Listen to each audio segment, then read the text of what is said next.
అందరికీ ధన్యవాదాలు. 15 సంవత్సరాల క్రితం 2011లో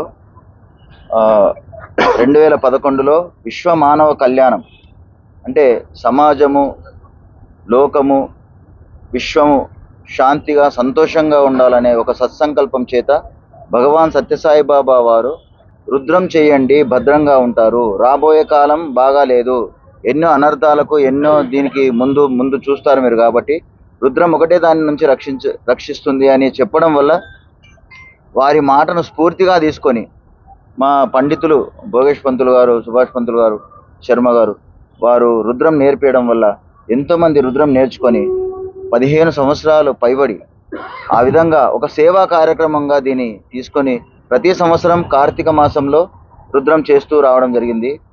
దైవ సంకల్పం చేత, దైవం యొక్క ఆశీర్వాదం చేత మనకు 2022లో ఇదే ప్రాంగణంలో మనం అతిరుద్ర మహాయజ్ఞం జరుపుకున్నాం. ఈసారి ఇంకా రెట్టింపు అయినటువంటి అంటే ఇంకా ఎక్కువ సంఖ్యలో వేద పండితులు రావడం, ఇంకా పెద్ద యజ్ఞం జరగబోతుంది.